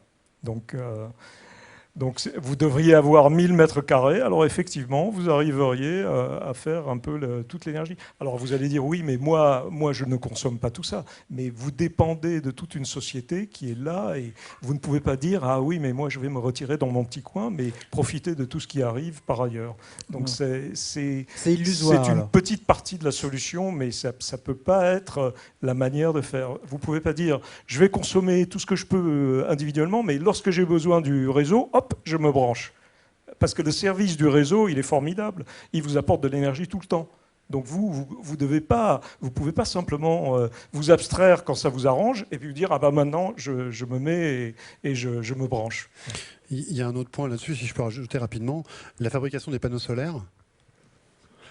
Les panneaux solaires, aujourd'hui, c'est pas cher parce que c'est fabriqué en Chine avec de l'électricité à base de charbon. On a calculé le temps de retour sur investissement carbone d'un panneau solaire fabriqué en Chine. Alors ça dépend comment on calcule. En France, quand ça remplace du nucléaire, c'est 20 ans. Et la À durée de vie partir d'un de panneau 20 solaire, ans, on produit moins sachant de... que la durée de vie d'un panneau solaire, c'est estimé à 20 ans. Bon, donc ça marche pas du tout, en fait. C'est pas du tout la Non, même chose.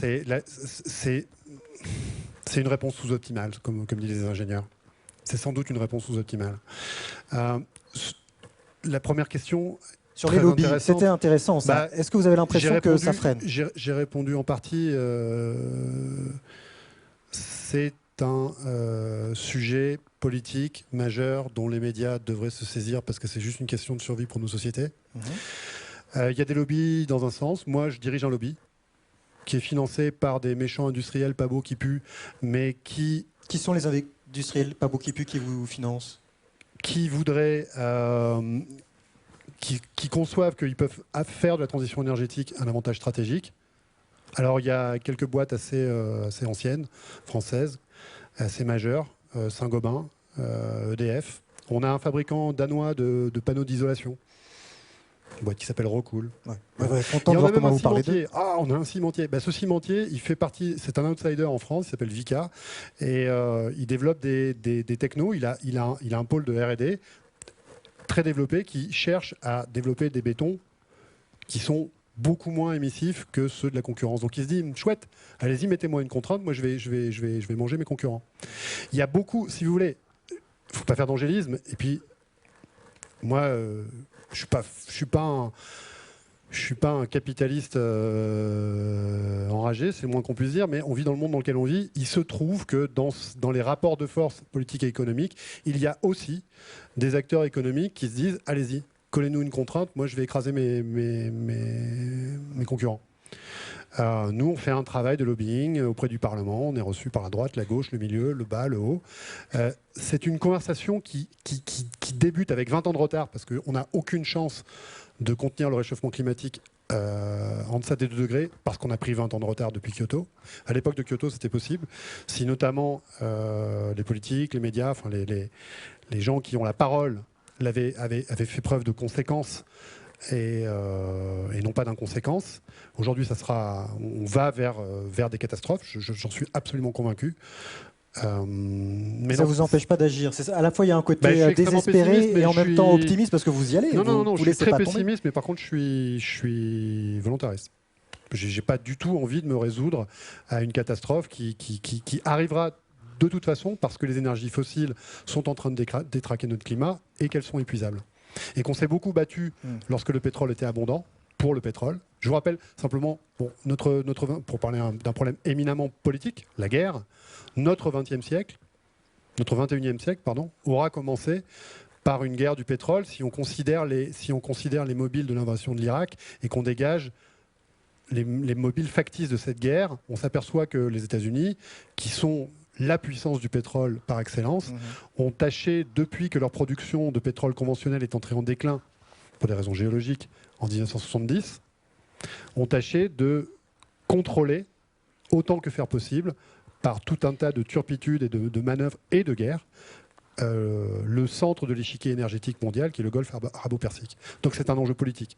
Alors, combien il y a... Et qui est un enjeu de survie pour l'Europe. Parce que l'Europe n'a pas de pétrole et toutes nos sources d'énergie fossile qui nous servent en Europe sont soit en déclin, soit au bord du déclin. La mer du Nord est un cas d'école d'un déclin irréversible pour des raisons géologiques d'une ressource d'hydrocarbures. Il reste combien de questions dans la salle? Une là, et je crois que... Alors, on en prend 2 ou 3, et on conclut sur ces 3 questions. On va les prendre en même temps, parce que comme il nous reste 5 minutes, allez-y.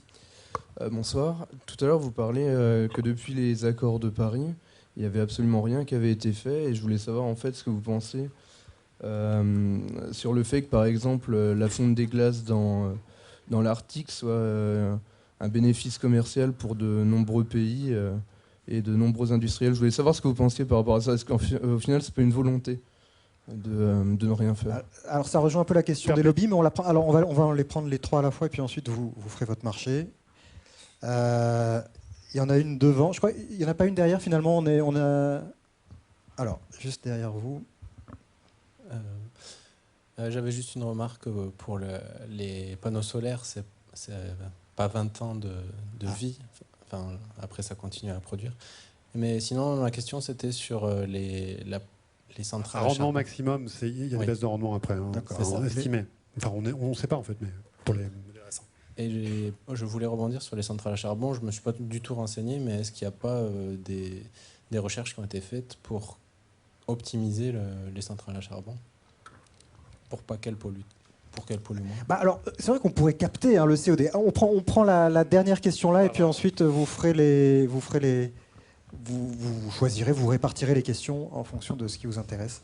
Alors oui, j'aimerais parler du kérosène parce qu'il n'est pas taxé depuis 1944. Et par exemple, pour l'accord de Paris, on n'en parle pas du tout. Ils n'ont pas pensé à taxer. Pourquoi c'est pas le cas? Alors que taxer le kérosène, ça serait éliminer tous les low cost et tous ces compagnies-là. C'est quand même ce qui pollue le plus en termes de radiation. Alors, sur le kérosène, on peut commencer sur le kérosène. Vous qui avez travaillé justement sur les avions et sur ce mode de propulsion. Pour l'instant, il faut que je vous déçoive, parce qu'il n'y a pas d'autre solution pour le moment pour les avions. Si vous essayez par exemple de faire un avion à batterie, vous allez avoir un avion qui a 50 tonnes de kérosène. Vous allez remplacer ça par 1000 tonnes de batterie. C'est à peu près l'état actuel des choses dans le cadre des batteries. Donc, pourquoi on ne le taxe pas pour autant? Mais alors, deuxièmement, donc, si on taxe quelque chose, il ne faut pas que ça soit dans un seul pays, parce qu'à ce moment-là, vous allez pénaliser votre industrie, ça va fermer, et puis c'est les autres qui vont prendre le marché. Donc il faut faire un petit peu attention avec toutes ces histoires de taxes. Donc de nouveau, alors si je reviens quand même à cette affaire, peut-être que vous n'avez pas envie de voler, donc peut-être qu'on peut se passer d'avions et de tout ça, quoi. Et le GPS, vous pouvez aussi ne pas le vouloir, parce que la seule manière, par exemple, de faire voler des fusées, c'est avec de la combustion. Il n'y a pas d'autre solution. Donc soit vous dites, c'est terminé toute cette affaire, je n'en fais plus, mais vous n'avez pas de solution qui soit alternative. Alors heureusement, pour le moteur principal d'Ariane, c'est de l'hydrogène et de l'oxygène, alors tout va bien. Mais l'hydrogène est... Oui, l'hydrogène est fabriqué. Pour le produire, on a dit que ce n'était pas forcément simple. Voilà. En tout cas, ça rejette que de l'eau. Mais pour arriver à fabriquer une énergie, par exemple un moteur comme ça, c'est 2 gigawatts. Pas sur Ariane, il y a du kérosène chez SpaceX. Donc ne prenez pas SpaceX. Oui, enfin pour le moment c'était pas. Prenez Ariane. Ariane, mais quand même il y a les propulseurs à poudre. Alors là, c'est pas terrible. Vraiment rapidement, Mathieu Ozano, sur le fait qu'on ne taxe pas le kérosène, vous aviez l'air de dodeliner. Ah, on peut taxer le kérosène pour les vols intérieurs, pour disons intra-Union européenne. On pourrait imaginer taxer. Enfin, moi c'est ce qu'on a proposé à la Macronie au moment où justement on faisait la réforme on cherchait des sous pour sauver la SNCF. Et on se posait les questions du financement du futur de la SNCF. On peut très bien miser sur du train avec de l'électricité décarbonée au détriment. Il n'y a aucune raison, si ce n'est une course à la vitesse, qui stagne et puis qui n'est pas de pertinente entre Paris et Marseille, par exemple. Ou peut-être même si on faisait une ligne à grande vitesse entre Paris et Hambourg, mettons. Il y a certaines destinations qui seront. Je ne parle pas des vols long courriers, mais là, ça pose ça fait partie des changements de vie. Bon, moi, personnellement, bossant sur le climat depuis 20 ans, je ne prends plus l'avion. Je prends l'avion uniquement pour aller parler de transition énergétique, et malheureusement ça m'arrive rarement d'être invité à en parler très loin, des endroits où je ne peux pas y aller en train. Mais oui, on peut à tout le moins, il n'y a aucune raison que le kérosène ne soit pas du tout taxé, à tout le moins. C'est évident. Mais quand j'en ai parlé à l'Élysée, on m'a dit oh, mais non, on peut pas de nouvelles taxes, non. Vous voyez, c'est un problème politique. C'est une conversation politique en tout cas. C'est une très bonne question que vous posez. Il y avait la question sur les centrales à charbon et sur cette idée que peut-être on pourrait les rendre plus efficaces. Et je rajoutais à cette question, pourquoi ne pas capter ce CO2 que l'on produit quand il est produit localement dans une centrale, pourquoi ne pas le capter pour le réenfouir et ne pas le relâcher dans l'atmosphère? Parce que ça peut être une solution. Non, mais il y a beaucoup d'efforts qui ont été faits. Il y a des centrales qui ont des rendements bien supérieurs aux centrales anciennes. Et puis en plus, il y a des cycles combinés aussi qu'on peut faire. Donc il y a tout un tas de possibilités, mais qui sont compliquées, chères, etc. Enfin, c'est possible. Alors, une des clés de la solution, c'est d'avoir un prix du CO2. Mais il est très difficile de l'avoir au niveau mondial. Parce que si vous le faites localement, vous allez... il faut comprendre que vous n'êtes pas dans un monde où vous êtes en autarcie et vous travaillez tout seul dans votre coin. Donc soit vous dites, bon, mais ça fait rien, je taxe mon industrie, elle ne fera plus rien du tout. On va essayer de tout acheter ailleurs, mais votre balance commerciale, elle est déjà en bon déficit, vous avez déjà une dette considérable, et où est-ce que vous allez trouver l'argent ? Donc au final, il faut faire très attention. Avec ce genre de choses, vous pouvez arriver à des solutions qui n'en sont pas. La captation du CO2, est-ce que c'est une solution ? D'une part, ça ne marche pas partout, parce qu'il faut de la géologie qui va bien il faut avoir des endroits où injecter. Et puis, les investissements que ça supposerait pour que ça soit une solution significative sont probablement... C'est largement une vue de l'esprit en fait. Parce que les investissements que ça supposerait de capter systématiquement les émissions des centrales charbon, c'est des capex, des développements de capacité, des investissements en développement de capacité qui sont comparables à l'argent qu'on met aujourd'hui dans le pétrole. Ça c'est un élément de réponse. On pourrait parler de la taxe carbone.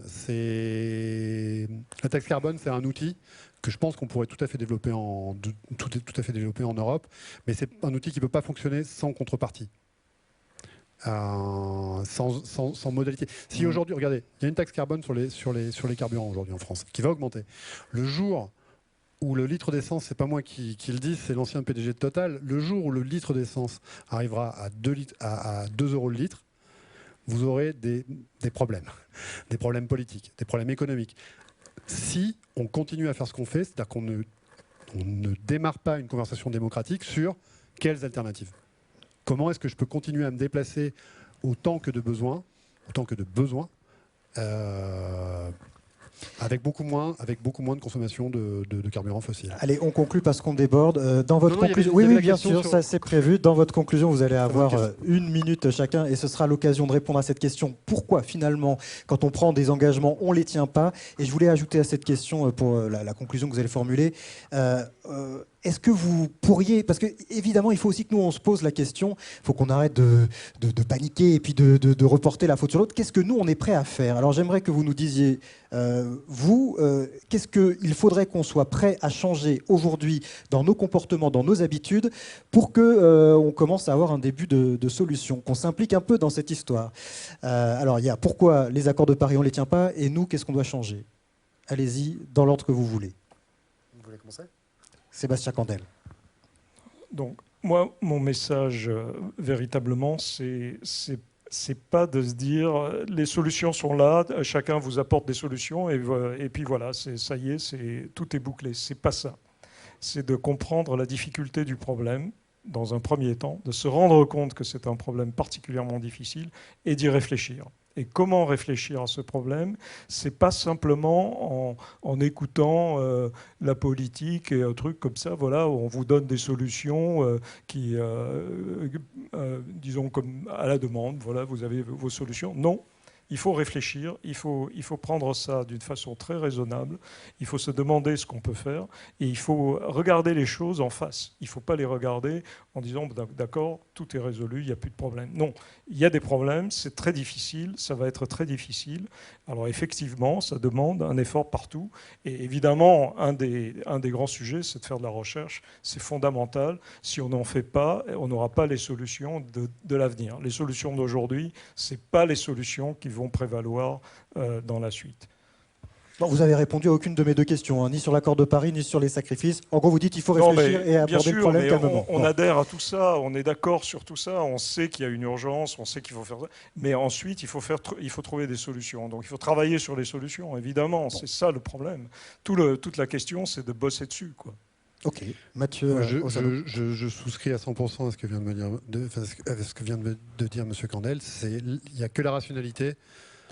Il n'y a que la rationalité qui peut nous sauver dans ce problème-là. Parce que, comme je disais, c'est un défi historique qui n'a rien d'un mystère. Donc ça, c'est certain.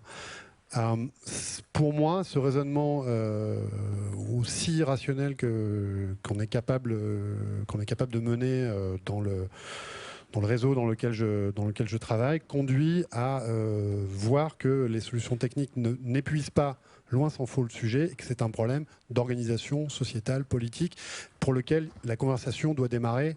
Elle aurait dû démarrer il y a 20 ans. Mais il est encore temps de la démarrer. Et de la démarrer sérieusement. Et cette conversation conduit à réviser, à mettre en question beaucoup d'habitudes très récentes, qui ont une génération, qui nous ont conduit à considérer comme un acquis l'abondance énergétique dans laquelle nous baignons et qui nous conduit à la catastrophe. Donc ça veut dire, qu'est-ce qu'on est prêt à faire? Est-ce qu'on est prêt à manger moins de bœuf ou éventuellement à payer sa côte de bœuf beaucoup plus cher? Parce qu'on n'en a pas parlé, mais l'élevage bovin a un impact... Est-ce qu'on est prêt à changer nos modes de déplacement? Est-ce qu'on est prêt à considérer que la bagnole individuelle n'est pas un dû? Et qu'on est prêt à se déplacer de manière différente, de manière plus sobre et peut-être un peu moins? Est-ce qu'on est prêt à brider les vidéos sur Internet? Parce que l'empreinte énergétique et métaux de nos habitudes de consommation, c'est le secteur qui est en croissance vertigineuse, le numérique. Je ne suis pas sûr qu'il est justifié de regarder des vidéos de chats en 4K. C'est peut-être pas nécessaire. Vous voyez, il y a tout un tas de choses comme ça sur lesquelles... je raisonne pour ça vraiment délibérément plus en anglo-saxon qu'en français, où on a ce désir toujours d'avoir la solution totale, immédiate, complète. Commençons par regarder quelles sont les premières marches. Comment est-ce qu'on fait pour offrir un deal aux Allemands et aux Polonais qui les conduisent à fermer leurs centrales au charbon? Comment est-ce qu'on fait pour regarder comment on peut faire des déplacements à distance importante et continuer à circuler dans cette Europe qui est en train de s'effondrer sans prendre l'avion? Il y a des solutions. Tout ça, il y a des solutions techniques qui existent déjà. Mais toutes ces solutions, elles supposent de commencer une conversation démocratique adulte, qui aurait dû commencer au temps où moi j'avais 20 piges, et maintenant j'en ai 40, et je vois le climat qui, ça y est, commence tout à fait concrètement à se dérégler. Si vous avez des agriculteurs autour de vous, vous savez de quoi je parle. C'est maintenant ou jamais. Et si ça ne part pas de France aujourd'hui, et c'est pour répondre à la question de Madame tout à l'heure, ça ne partira pas d'ailleurs. Il y a une logique interne à la démence de quelqu'un comme Trump. Le business as usual, après moi le déluge, oui, il y a une logique à perpétuer la logique de maximisation de la puissance qui a conduit à la guerre en Irak, qui conduit les États-Unis à déchirer les accords de Paris et qui nous conduit à la catastrophe. Et il faut la combattre, et c'est un combat politique majeur, décisif et tragique qu'il est grand temps de commencer. Merci à vous de nous avoir écoutés, merci à tous les deux de nous avoir éclairés. Très belle soirée.